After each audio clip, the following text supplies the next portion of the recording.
Sumainyo ang kapayapaan kay buti ng Ama, kay dakila niya. Kapag ang kasiyahan sa puso mo'y nadarama, nawawaglit sa isip mo mga problema. Kapag ang nakikita mo'y kasiya-siya, tunay na ang pagmamahal ay lumalalim pa. Kapag ang nababanaag mo'y liwanag ng Ama, walang maghaharing dilim sa isipan ng sinumang anak niya. Kaya't kung lahat lamang ng anak niya ay makikipagtotoo sa kanya, tuwirang ligaya, siglat galak ng puso niya ay mananahan sa tuwina. Sumainyo ang paghahari ng dakilang Diyos Ama. Buhay po bang Diyos? Sa bawat pag-awit po ng dalawang umawit ay pupumiglas po yung tugon ko eh. Kaya tutugunin ko sila. Dahil sa Ama, kaya natipon kayo. Dahil sa Kanya, may nabuong choir siya.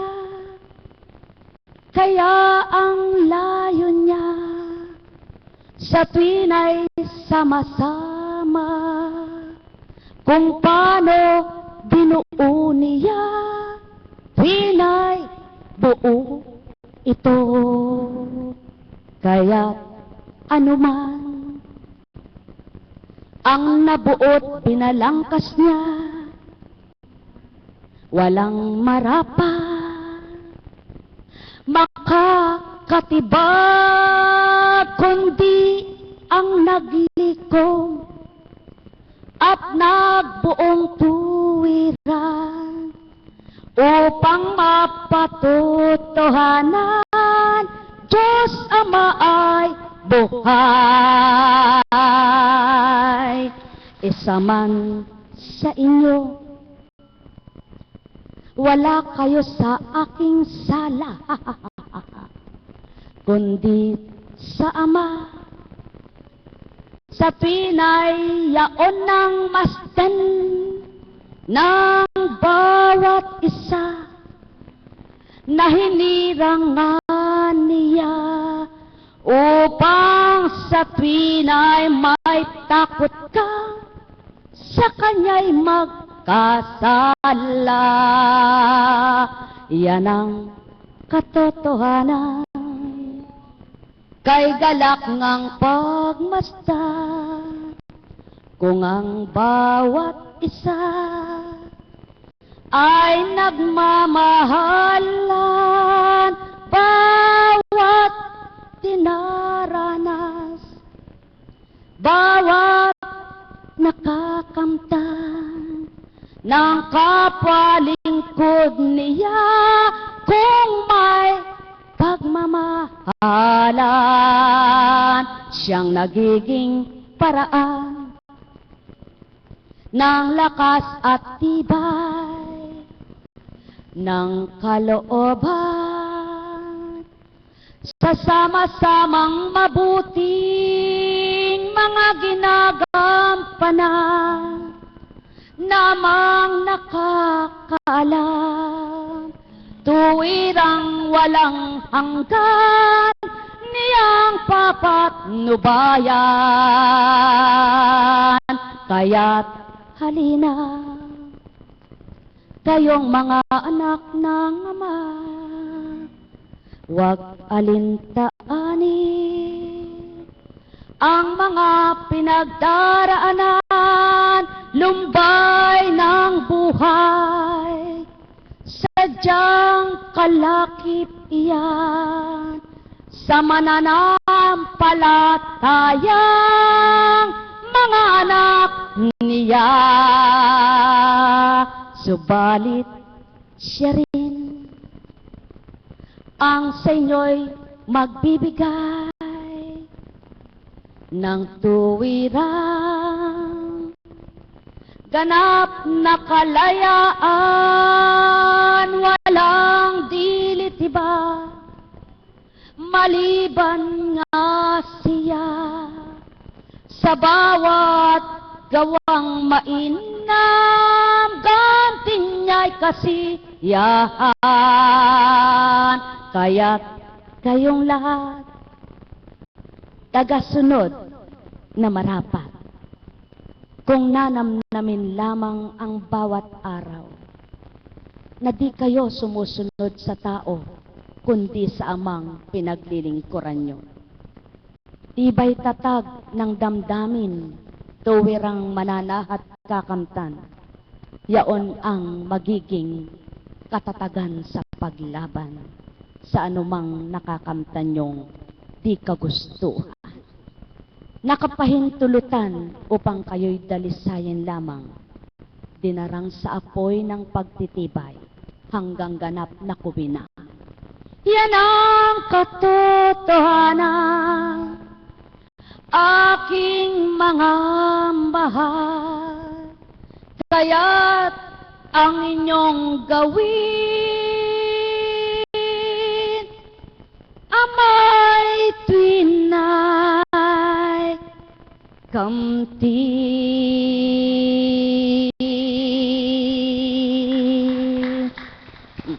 Tingnan nyo nga po, babarahan pa'y lalamunan. Napakabuti po ng Diyos. Alam niyo po, tinapos ko yung mensahe kanina na pinakinggan, kaya ako hindi agad nakalabas.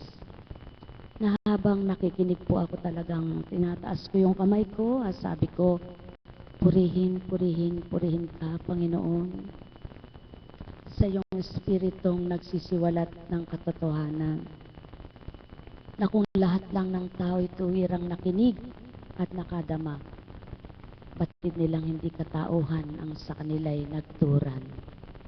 Yan po ang pawang katotohanan, sapagkat sabi ko nga po, pagdating ng gabi, parang mablakit na. Subalit nagkakapagtaka talaga. Pagka pinaawit ka, babara-barahan ka pa ni, tinatanggal niya. Ano po? Napakabuti po ng Diyos. Alam niyo po, salamat kapatid na Gloria, at naalala mo yaong nilalang kahapon. At alam niyo po ba, dahil natira ako, naiwan ako dun sa tahanan at tinipon po lahat silang mga nangasiwa ng misyon kahapon ng gawain na yun. At nakausap ko po yung ina noon, nang sabi niya, Apo, yun ang aking pasanin sa buhay, na kung titingnan ng tao ay pasanin nga. Pero alam ba, Apo, siya po ang aking anak na nagtitinda. Nakapagtitinda pa po iyon sa kanilang tindahan, nakakatulong niya. Siya yung kawaksin niya sa hanap buhay.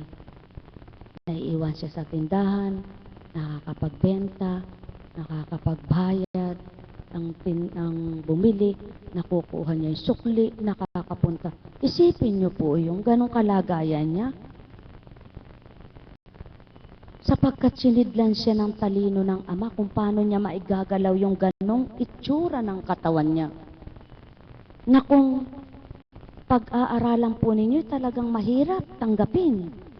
Subalit bakit siya nakaya na habang nagmimensahe, talagang mataman siyang nakikinig.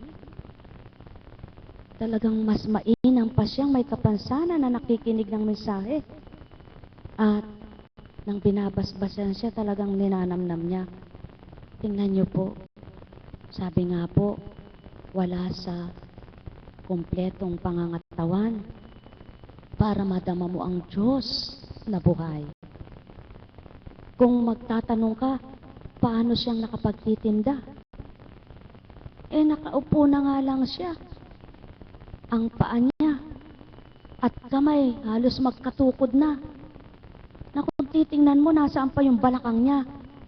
Subalit, bakit buhay pa siya? Tingnan niyo po.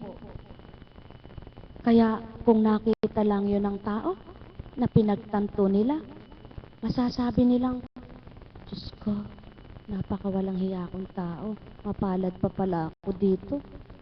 Ito, lumalaban sa buhay, masaya. Tingnan mo nga. Alam niyo po, kung lahat lang ng tao ay malinis ang isip at damdamin, sadya pong walang magagalit eh. Sadyang walang mababagot sa buhay. Kaya nga binibigay ng Ama ang kanyang espiritu upang siyang magpahilom ng lahat ng sugat na nararamdaman ng tao. Upang siyang magbigay kaaliwan sa nalulumbay, magpapayapa sa nalilito at nagugulo, magpasigla sa nanghihina at walang laban, magpalakas sa mga tuwag upang maging matapang, hindi makipag-away, kundi lumaban sa buhay, lumaban sa pananalig, sa pananampalataya. Yan po ang dulot ng espiritu. Espiritu ng katotohanan, liwanag ng buhay. Espiritu ng katotohanan, tanglaw kanino man. Espiritu ng katotohanan, kalasag mong tunay. Tunay na di ka hinihiwalayan. Kung dadamhin mo lamang at kikilalanin, di mo man nasisilayan, sa'yo'y mananahan.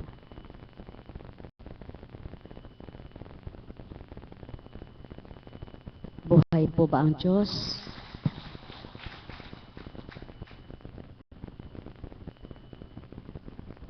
Kaya, umango po tayo mula sa Hebreo. Nalimutan na ba ninyo ang pangaral ng Diyos sa inyo? Bilang mga anak niya, mga salitang nagpapalakas ng loob ninyo. Anak, huwag kang magwalang bahala kapag itinutuwid ka ng Panginoon. At huwag kang panghinaan ng loob kapag ikaw ay pinarurusahan niya. Sapagkat pinarurusahan ng Panginoon ang mga iniibig niya at pinapalo ang itinuturing niyang anak. Tiisin ninyo ang lahat bilang pagtutuwid ng isang ama, sapagkat ito'y nagpapakilalang kayo'y inaari ng Diyos na kanyang mga anak. Sinong anak ang hindi itinuwid ng kanyang ama? Kung ang pagtutuwid na ginagawa sa lahat ng anak ay di gagawin sa inyo.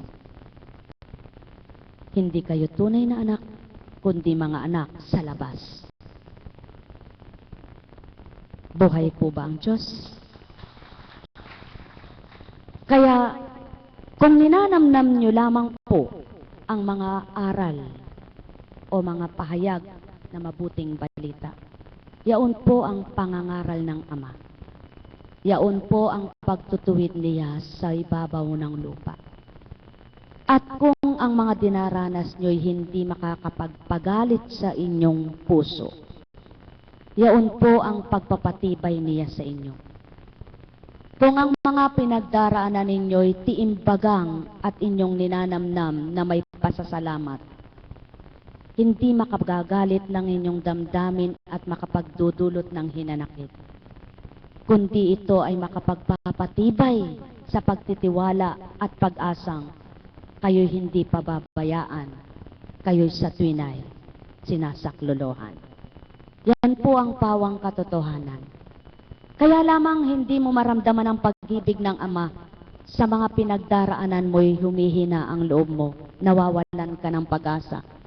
Kung ang mga kasamahan mo ay walang pangunawa, ikaw na nag-iisa ay ayaw damayan. Ikaw na nag-iisa ay walang kakampi, walang karamay, na dapat sa isang pamilya ay sama-samang lumalaban.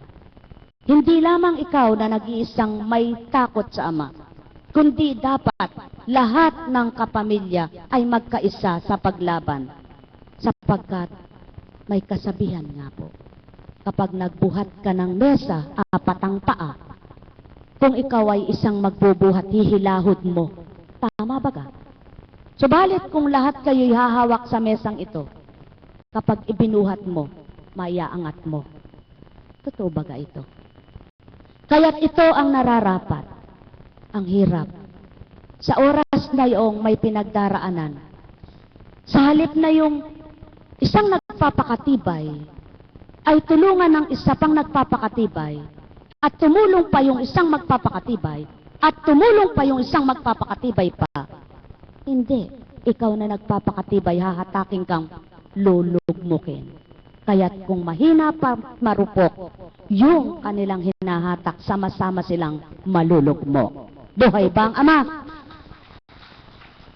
Kaya nga, ang pamilyang sama-sama at nagkakaisa, nakakaya nila ang pinagdaraanan. Na pagkatapos na mahulagpusan, kapwa nakatawat, masaya.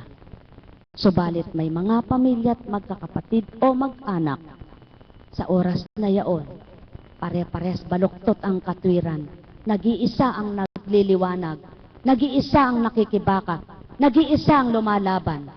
Kaya't kung marupok pa, silang lahat ay gaping-gapi na. Mga mahal, kaya ang Kristo ay bumaba upang palakasin, patatagin ang mga anak ng Ama. Kaya ang Kristo'y ibinaba upang mag-ulat ng totoo at marapat sa bawat anak ng Ama. Subalit, kung ang layunin ng Ama'y napakabuti sa lahat ng anak niya, at ang mga anak niya'y hindi magpapakabuti at makikipagtotoo sa layunin niya, para lamang isang mesa, hinihilahod ng iilan, kung mabigat yaon, hindi nila makakaya. Kaya, bibitawan din ang mesa, may babagsak, pati ang mesang pagkakainan nila, gapo at warak. Buhay ba ang Diyos? Mga mahal, pawang katotohanan ng tinuturan. Kaya't kung lahat ng tao'y magkakaroon ng tapat at totoong espiritu na maghahari sa bawat isa, yaon ang pwersa para ang kumakalaban sa mahina, umaagaw sa mahina, ay saklolohan ng mga malakas. Upang sa gayon, kung 5 kayong magkakapatid at ginagapi ang 1-2, kung 3 kayong matatag, matatalo yung 2, mananaigang 3. Buhay ba ang Ama?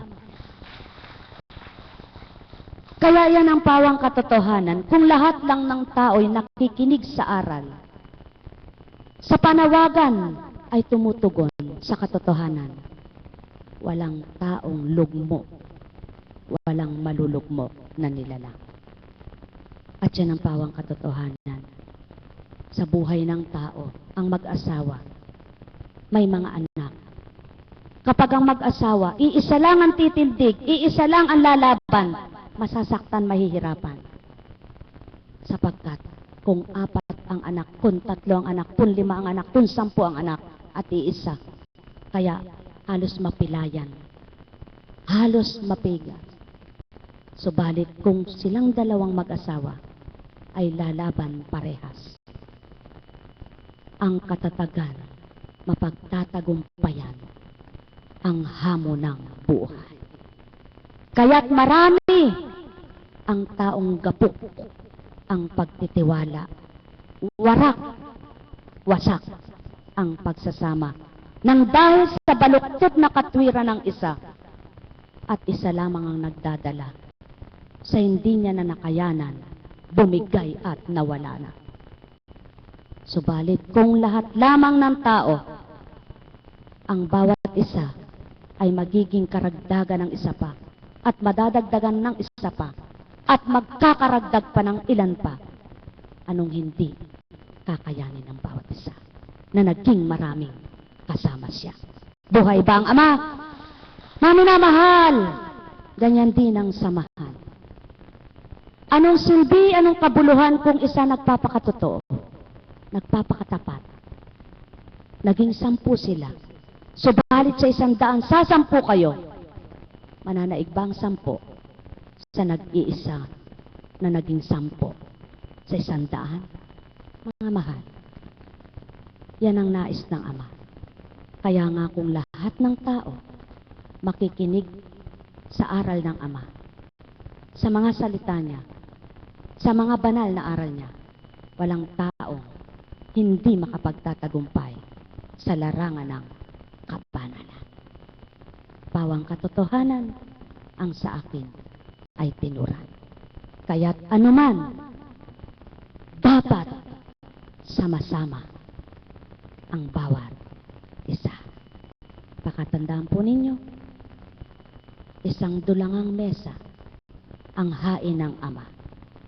Kung lahat ay sama-samang hahapag ang mga anak niya, makikihalubilot sasama sa pagkaing handog niya, lahat ng hinandugan, hinainan, tumikim at nabusog, walang magugutom kailan pa man.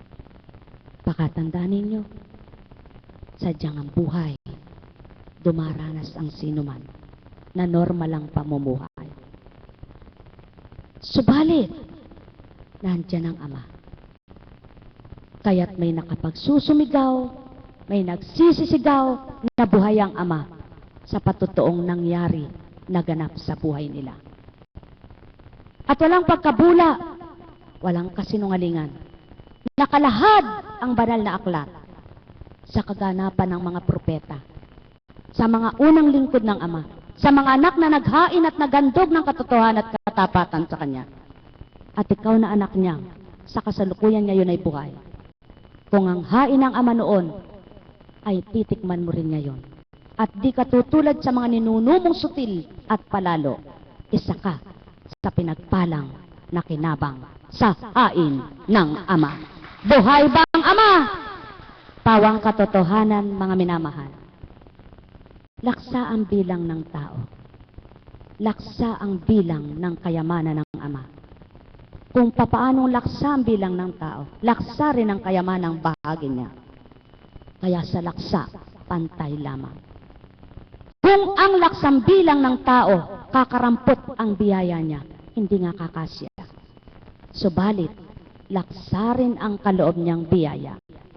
Laksang galak, laksang panatag, payapa, kasiyahan, pag-asa, liwanag, katatagan, kalakasan, pagpapalang espiritual na tinatawag, pagpapalang pisikal na tinatawag, walang kulang ang Ama. Lahat kumpleto.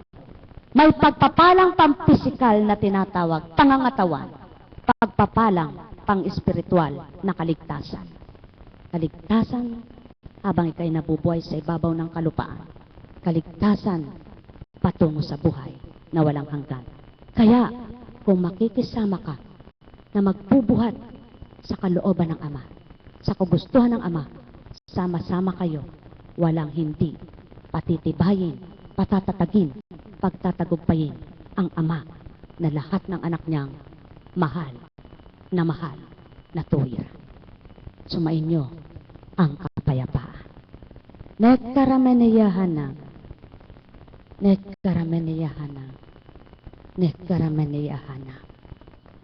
Buhay po ba ang Diyos? Kaya nga,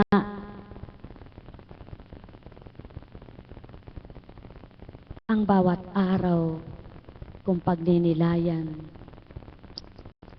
pag nag-asawa pala ang tao, nang magkaanak, halimbawa nagsisimula kayo mag-asawa, nang magkaanak kayo, nagpapasuso, nagpapadede. Sabi mo, pag nakalagpos ako sa pagpapasuso, makakaluwag na ako. Nakalagpos ka sa pagpapasuso, pagpapaaral naman. Ay pag nakahulagpos ako sa pagpapaaral, makakaluwag na ako. Sa apo naman. Pag nakahulagpos ako sa mga apo ko, makakaluwag na ako. Hanggang katapusan na yan, wala ka ng kaluwagan. Kung marunong kang magmahal at magmalasakit sa pamilya mong pahiram. Tama po ba? Ganun ang Ama. Walang katapusan ang paghahari niya. Walang katapusan ang paghahandog niya. Walang pakakatapos at magkakatapos-tapos na salita siya. Lahat ng salita niya, bumabalong, umaapaw, marami, laksang bilang. Kaya, ang taong nabubuhay, wala ring katapusan ang hamon sa buhay. Kaya may hamon, may laban. Kaya may laban, may premyo.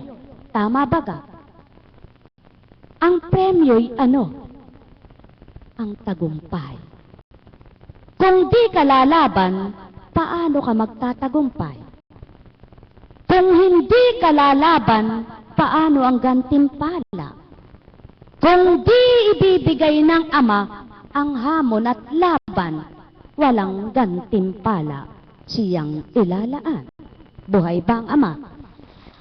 Kaya, kung ang lahat lang ng tao ay totoong mag-aaral sa banal na salita, kung lahat lang ng taong mag-aaral ay totoong tumanggap at nagsasabuhay, ang bawat isa makapagsasabi o makapagtuturan sa kapwa niya, kapatid, mahal na kapatid ko, ganyan lang ang buhay.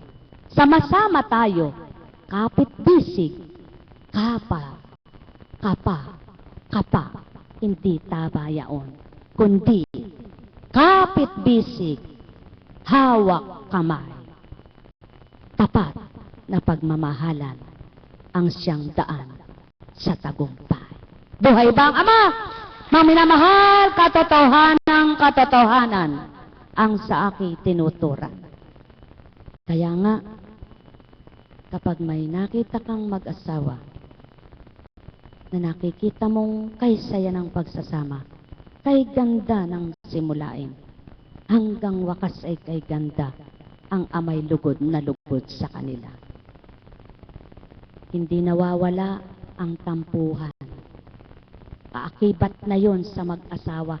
Parang pagkain, timpla yan ng pagsasama. Isang rekado yan kung paano sasarap ang pagsasama. Maging sa magkaibigan, timpla ang tampuhan. Hindi daan ng hidwaan, kundi timplang masarap para palasapin ng sarap ang pagsasama ng bawat isa. Kaya nga, kung ang lahat ng tao ay nasa paghahari ng Ama, ang lahat ng yaon, batid nilang kasama sa timpla ng buhay nila. Ang mahal, katotohanan ng tinuran ko. Kaya nga, walang malalayo, walang mawawalay, lahat malalapit, lahat magbabalik loob. Sapagkat kung alam niya, ang Ama niya'y buhay, tapat sa kanya, malinis ang harang-harin sa kanya, totoo sa kanya, ano kang klaseng anak, anong uri kang anak, kung sa pangaral ng magulang mo, na totoo at marapat sa buhay mo, na totoo at dapat sa buhay mo, na totoo at kailangan ng buhay mo, na di mo pakikinggan upang matama ang buhay mo. Buhay ba nga, Ama? Mga minamahal, sumainyo ang kapayapaan.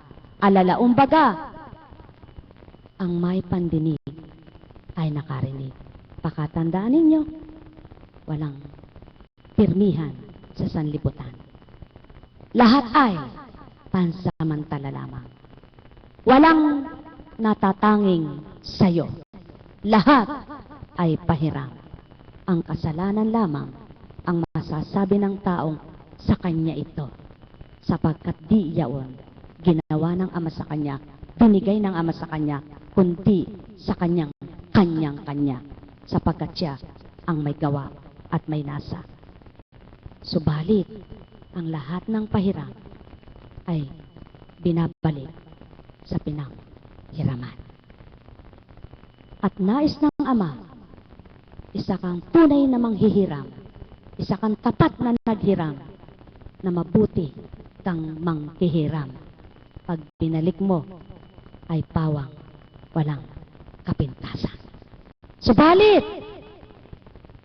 tulad sa bagay, may taong nanghiram, inari niya ng lubusan. Hindi gayon ang buhay. Kung alam mong ikaw ay pinahiram lamang ang buhay, bigyan mong kabuluhan, bigyan mong kasaysayan sa mabuting kalooban ng amang mahal. Ang may pandinig ay nakarinig. Sumainyo ang kapayapaan, pakatandaan ninyo mga mahal. Walang madidimlan ng kaisipan kung Ama ang maghaharing tuwiran. Walang mangingibabaw ang masamang kalooban kung ang Ama ang maghaharing lubusan.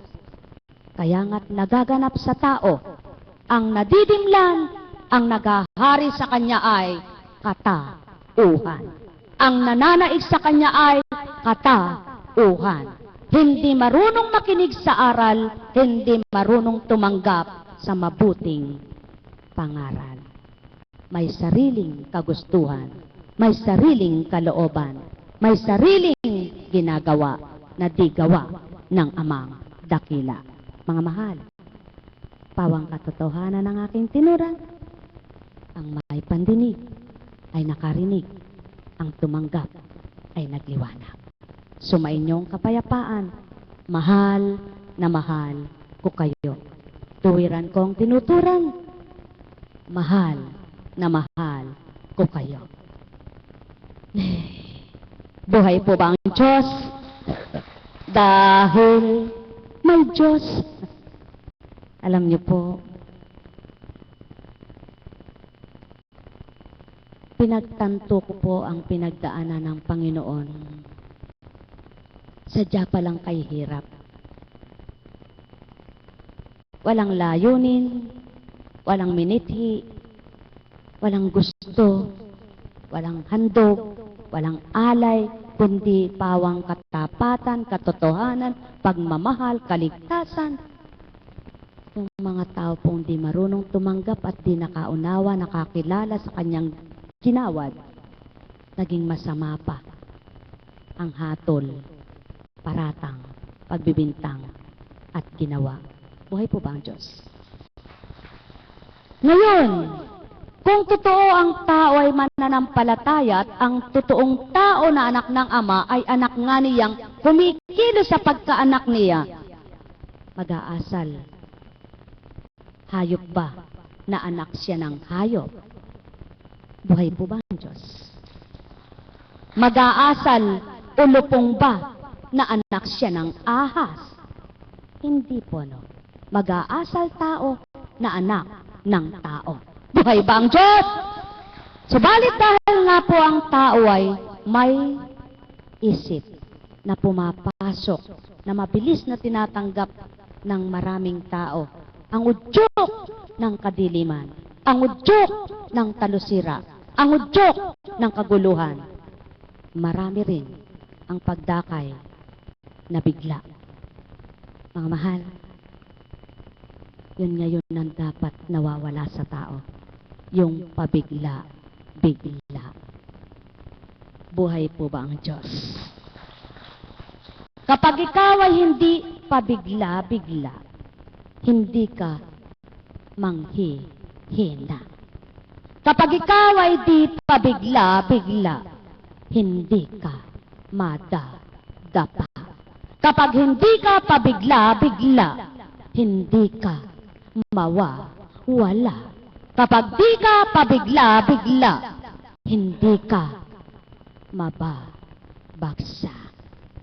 Sapagkat kung mahinahon ka't malumanay, alam mo lahat ang dinaraanan mo't hinahakbang, malilisyan mo kung bako-bako, kung malalim o mababaw na tatarok mo para hakbangan. Buhay ba ang Ama? Buhay ba ang Ama? Katotohanan ng aking tinuran, sumainyo ang kapayapaan. Nekkarameneyahanam, nekkarameneyahanam, nekkarameneyahanam. Kaya't lahat ng nagninilay, nagbubulay, bago gawin, bago sabihin, walang pinagsisisihan. kundi lahat ay pawang nakakabuti, nakakaramdam ng mabuti. Buhay pa ang Ama. Kaya sa inyo pong lahat, paghahari walang hanggan, pagmamahal walang katapusan, pagbibigay ay may hangganan. Dahil may wakas, kaya yaon ang binibigkas, na huwag kang magbigkas ng iyong ikawawakas. Habang may oras ka, pag nilaya ng dapat, para ika'y maitumpak ng Ama mong tambak ng lahat ng mabuti at lahat ng marapat, lahat ng galak, lahat ng liwanag, lahat ng may buhay, lahat sa Kanya lang, tanging sa Ama lang, buhay na sa inyo'y nakamtan. Kaya't sa Kanya nyo ipagkatiwalang lubusan.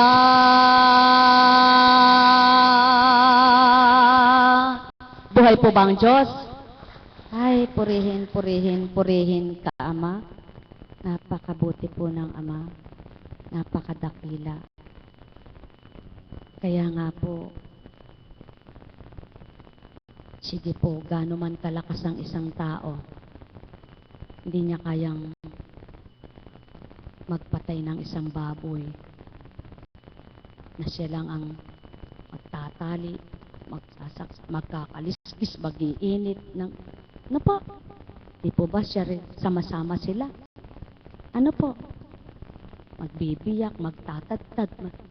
Sa isang baboy lang, ilang partisyon ang gumagawa. Tama po ba? Eh, sa isang tao pa kaya, na kung sama-sama kayo sa lahat ng dapat gawin, eh hindi po ba kay gaanin yung naiuusad? Sabi ng Ama yan, di ko sinabi yan. Tama po ba? Kaya po, sama-sama nating tangkilikin ang Kanyang mabubuting aral. Buhay nga po ba ang Diyos? Sapagkat sa bawat araw, ang kailangan ay mabuhay ng may kapayapaan, may kagalakan, may kasiyahan, may pag-asa, at ano pa? Sa tatlong lunal. Sabi nung iba, ay kaswerte naman kanong lunal mo. Anong swerte dun sa tamad? Pero pagka masipag, kahit mahirap, dumarating yung swerte. Nung sinasabing binibinyag ang swerte. Ano? Alam niyo po, ang swerte pala ay sa Diyos. Hindi sa nunal. Kapag ang Diyos, manapa yan ay birthmark mo. No? Bilang tao. Birthmark. Marcos type. Alam niyo po ba, dati ay wala kang alam nung matuto ka. Nung natutunan mo siya sa buhay mo, hindi mo ipagyayabang, ipagmamagaling, pangangalanda ka ng walang kabuluhan. Sapagkat ang natutunan ay hindi iyaon ay kailangan mong ipagmarali, ipagmagaling, pagyabang, kundi dapat ang natutunan mo, ibahagi mo ng makinabang din yung kapwa mo sa nakamtan mo. Tama po ba? Yan ang karunungang galing sa Diyos. Subalit yung halimbawa, nag-aral ka ng engineer, yung talino mo para sa engineer, hindi pwedeng makuha nung hindi nag-aral. Tama po ba? Kailangan kapwa mo rin engineer. At sa engineer naman, kanya-kanya. Mayroong mechanical engineering, civil engineering, industrial engineering, electrical engineering. Lahat na yan. Kaya ibig sabihin, pare-pares man silang engineering ang pinagtapusan, pare-pares silang engineer na tinatawag.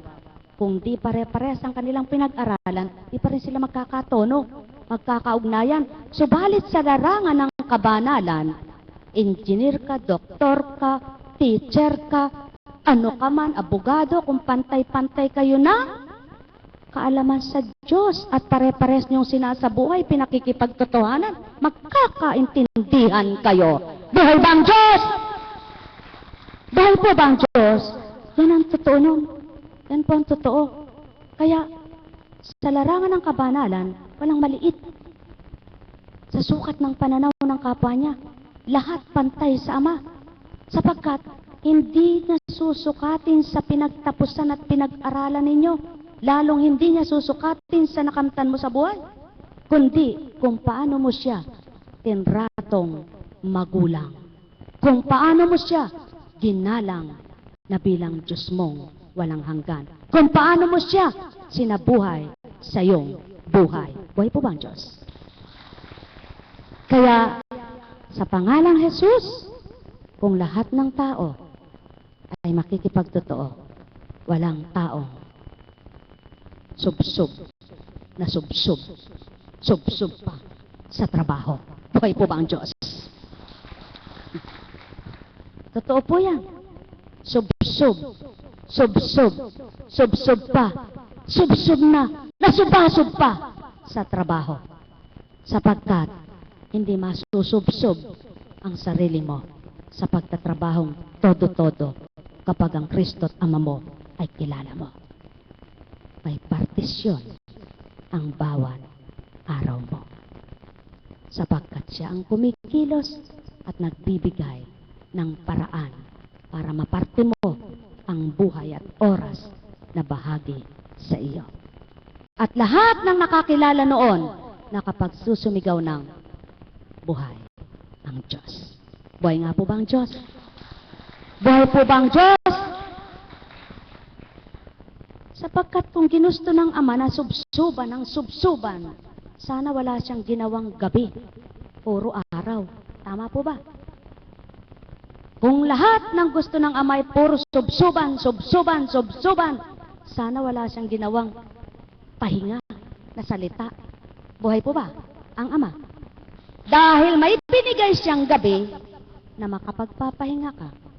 At sinabi niyang pahinga na salita, eh, hindi naman sinabi niyang magpahinga ka lang pagpatay ka na.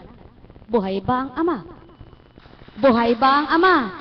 Kaya sa inyong lahat, mga mahal, sa isip at damdamin, lagi niyong pangunahin, tanging Diyos amang mahal, kayo'y tuturuan sa inyong buhay. Ang may pandinig ay nakarinig. Ang may mata ay nagliwanag.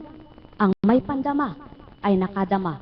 Ang buhay na totoo sa pananalig sa Kanya, mabubuhay lahat ang bawat oras niya para sa mabuti at ikabubuti niya. Sumainyo ang paghahari ng Ama, Anak at Espiritu Santo. Nagkarameneyahanam. Nagkarameneyahanam. Nagkarameneyahanam. Sa ibang bansa, sabi nila, time is gold. Totoo po. Kasi, pumapasok na sa isang kumpanyang ito, papasok pa sa isang kumpanyang ito, papasok pa doon sa isang kumpanyang ito. Babysitter din babysitter doon, babysitter din Time is gold. Sapagkat per oras. Ano? Sa Pilipinas, gumising ka ng umaga, nagsugal ka hanggang gabi, tutulog ka ng ilang oras, gigising ka, susugal ka ng gabi, kasarap buhay. Buhay ba ang Diyos? Subalit, ikaw lang nasisiyahan. ang mga kasama mo, hirap na hirap nang magdala sa'yo. Bakit di ka matuto't magising tao? Ba't pinahihirapan mo, mahal mo? Kung totoong mahal mo ito. Sabi ng ama sa'yo, wala akong pinatatamaan. Bahala ka kung ikay masaktan. Pagdama ang Diyos. Mga mahal. Tapos, nagsasabi pa, bakit ka? Nagtatrabaho naman ng mga anak ko, di magpasarap ako. Ay, ganun baga? Inanak mo ba yung anak mo? At nang lumaki na, sinisingil mo yung ginawa mo sa kanya, kaya pinagtatrabaho mo para sa sugal mo? Parang hindi ganun ang ama mo. Tama baga? Kaya mapapalad yung mga anak ng magulang nila'y may pangunawa, kaya lang matatawag bang mapalad kung wala silang hiya. Na ginawa na ng lahat ng magulang, pagkatapos may kulang pa rin. Kung ano kakayahan ng magulang, tanggapin ng anak na minamahal, sapagkat siyaon ang lamang nakamtan. Kaya lamang, mayroon pang anak na pag yung ina niya, pangit, siya nagkapera at mahirap, hindi marunong yung kanyang ina, yung tatay niya. Sino siya? Ay, wala, daddy ko eh. Yung pala makikidaddy lang siya, yung tunay niyang daddy, hindi niya mapakilala. Kawawa ka naman. Buhay bang ama? Ang minamahal. Kahit ano pang itsura ng ina mo, ng tatay mo, kahit ano pang kalalagayan niya, huwag mong ikahiya, doon ka nagmula. Kung hindi sa kanyang kinahihiya mo, wala ka dapat magandang buhay. Tama ba? Apo Kutsing, ba't nasasabi mo yan? Na sila, yan ang espiritu. May taong gayon tao. Tama po ba? Nako, bakit mo naman ikahihiya? Mayroon pa, nahihiya sa bahay dahil pangit. Lalagpas, ito yan. Tatapat sa magandang bahay dahil may nanliligaw na mayaman. Di ka ba mabibisto doon? Paano pag biglang dumalaw sa'yo? Ang tao nga naman, maraming etching sa buhay. Alam niyo po ba? Sabi nga, kung ano ka, pakita mo. Kung sino ka, pakilala mo. Sapagkat di malilihim sa Ama kung sino ka at ano ka. Buhay po ba ang Diyos? Kaya, kung mahirap ka, tanggapin mo. Manalig ka, magtiwala ka, gumawa ka, nababago takbo ng buhay mo. Kung mayaman ka, huwag kang umasa sa kayamanan mo. Dahil hindi, habang panahon, pare-parehas ang panahon. Sa panahon man, may bagyo ngayon, bukas, hanggang bukas, meron. Pagkatapos, wala. Buhay po ba ang Diyos? Kaya ibig lamang sabihin, kung lahat ng tao'y nakikinig ng pangaral at aral ng Ama, walang mananahan sa ganang sarili niyang katwiran at kalooban. Kundi, ang kanyang gawa, ang kanyang salita, ay lilimiin kung tama o mali. Yan ang dapat at marapat, mga anak na minamahal. Tama baga? Kaya, ang bawat isa, sumunod sa magulang, matutunton ang buhay. Sumainyo ang paghahari ng Ama, noon, ngayon, at kailanman. Pagpalain kayo.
Buhay po ba ang Diyos?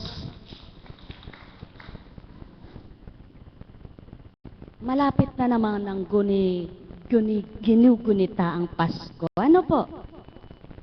Kahapon sabi ko, ay kaaga namang pag-awit ng pamasko nito. Doon po sa may CBC sa Malinta. Pasko na ang inaawit.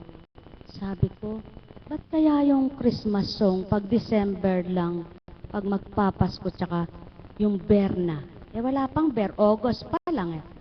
Gos pa lang, wala pang Ber. Ano? Kahit araw ng Enero, Pebrero, Marso, hindi kaya pwedeng kantahin ka ako yung pamasko na yon. Tinugon ako, sapagkat yun ay paggunita ng pagsilang. Subalit, yung tinatawag na regalo ay hindi pwedeng pagpasko lang. Buhay po ba ang Diyos? Kaya, araw-araw may regalo ang Diyos. Araw-araw, yung mabuting tao ay nagriregalo sa kapwa niya. Ang di nagagawa ng taong magregalo, ang di nakagagawa pala ng taong hindi nagriregalo, wala siyang damdamin sa kapwa niya. Wala siyang ganon na damdamin sa kapwa niya. Yung pala, kahit ang iregalo mo lang sa kapwa mo ay ang pagmamahal mo, ay regalo ng matatawag yun. Maliban yung tinatawag na aguinaldo, iba naman po yung aguinaldo. Yung aguinaldo ay pagbibigay, hinambing sa 3 mago. Ano po? Kaya kung hindi mo naunawaan, talagang ganun lang. O yung aguinaldo ko nga sa inaanak ko ay kunin mo. Yung pala'y 20 pesos. Sabi, pinangalandakan pa, kunin mo nga Umilera kaya ka? 20. Ano pang mabibili mo ngayon sa 20? Yun lang po kaya ko po ko. Yun lang kaya mo? Dami mong pera. 20. Ayaw mo lang bigyang malaki-laki yun kasi hindi siya mahalaga sa'yo. Naanak mo nga Buhay po ba ang Diyos? Kaya, napagtanto ko po ngayon, dapat palang isang magulang, pag kumukuha ng ng ninang ng kanyang anak, hindi yun lamang dahil may pera o dahil kaya ay kakilala. Dapat pala, kaya mo kinuha yun dahil pangalawang magulang niya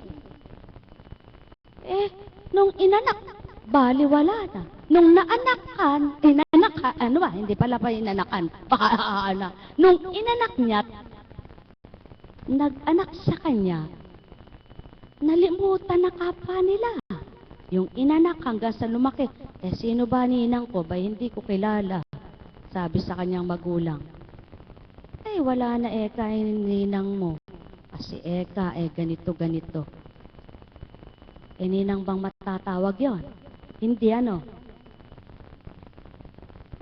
Mabuti pa ang tawag dun binuhusan ako nang bininyagan ako, hawak ako nung ninang ko. Ngayon di ko na siya ninang, tapos na pagkaninang niya sa akin. Dahil di ka nakilala Ano po? Ano po ibig sabihin? Kuminsan ng tao katulad po noon, gumagawa lamang ng mga bagay na dahil gusto Pero alam niyo po, yung palang magkukumpare, dapat pala talagang parang magkakapatid Kaya lang may kumaring ahas at may kumparing ahas Ano? Tapo kunsing abay marami po. Kaya, pag nagsalita ka sino po, wala pong sinichismis Subalit, sino kakabit nun? Yung kumpare ko Sino kakabit niya? Aba, yung kumare ko mismo Aba, kumare ba yun at kumpare? Walang hiya kayo? Ano? Buhay bang ama? Amin na mahal. Nakakatuwa.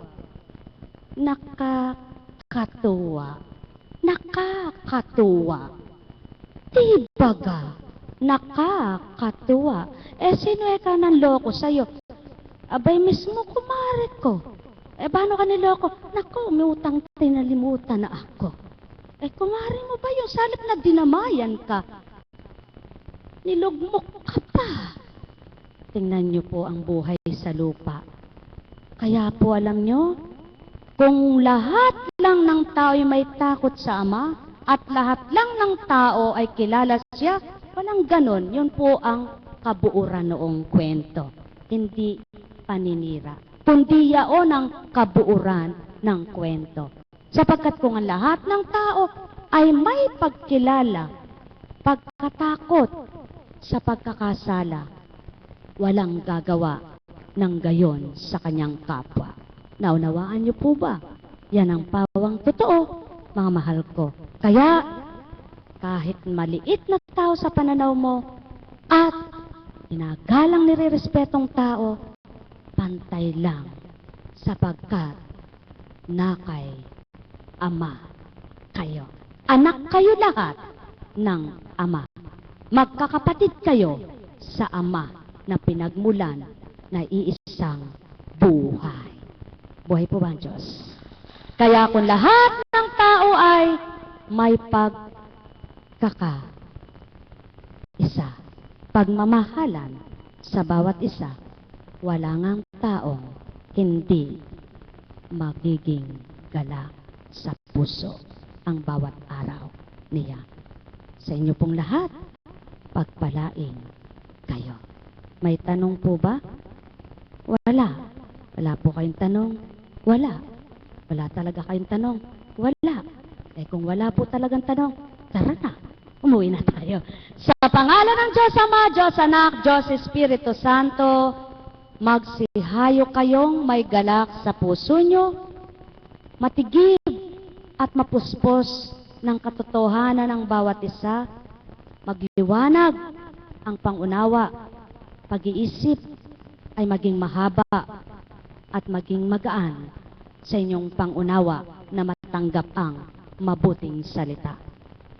Sa puso, sa damdamin, maghari ang kababaan, tuwirang pagmamahal, ganap na kasiyahan, upang sa gayon, ang bawat araw niyong pakikibaka, tuwirang Ama ang nangunguna. Kaya sa bawat isa, ang pagpapala niya'y di mapaparam, kundi sa tinay, binabahagi, binibigay na lubusan. Pagpalain kayo.